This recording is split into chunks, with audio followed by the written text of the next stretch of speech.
विखेंनी विखार पसरवला, आम्ही त्यांना सोडणार नाही। ओबीसी मेळाव्यातून भुजबळांचा थेट सरकारलाच घरचा आहे। तुमच्या नेत्यांना आवरा, भाजपला भुजबळांचं खुलं आव्हान। मराठा आणि ओबीसींमध्ये अंतरवलीच्या दरिंदे पाटीलमुळेच। बीडच्या महाएल्गार सभेमध्ये भुजबळांचा जरांगेंवर विखारी आरोप, तर विखेंना जीआर तरी कळतो का, धनंजय मुंडेंची बोचरी टीका। भुजबळांकडून फडणवीस आणि अजित पवारांच्या बदनामीचा प्रयत्न, मनोज जरांगेंचं भुजबळांना प्रत्युत्तर। मराठ्यांची मन जिंकण्याचं काम फडणवीसांनी केल्याचंही कौतुक।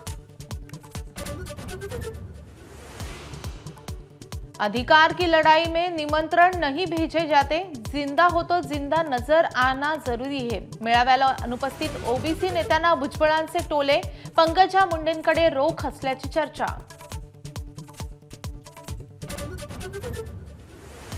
मनसेच्या दीपोत्सवाला अख्खं ठाकरे कुटुंब एकत्र, भाऊ आणि जावांचा एकाच गाडीतून प्रवास। तर शिवतीर्थ निवासस्थानी ठाकरे कुटुंबियांचं खास फोटो सेशन, जिव्हाळ्याचे अनेक क्षण कॅमेऱ्यामध्ये कैद। सर्वोच्च न्यायालयाचा अनिल कुमार पवार यांना दिलासा, अटक बेकायदेशीर ठरवण्याच्या हायकोर्टाच्या निर्णयाला स्थगिती देण्यास नकार। ईडीच्या कार्यपद्धतीवर मोठा संशय।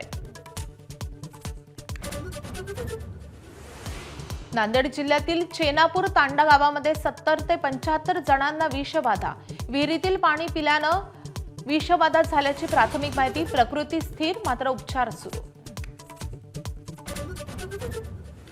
आंध्र प्रदेशात सत्ताधारी टीडीपीचे आमदार पुट्टा सुधाकर यादवांना डिजिटल अरेस्ट करून 1 कोटींना लुटलं। मनी लॉन्ड्रिंग, देह व्यापारामध्ये गुन्हा दाखल झाल्याचं सांगून फसवणूक।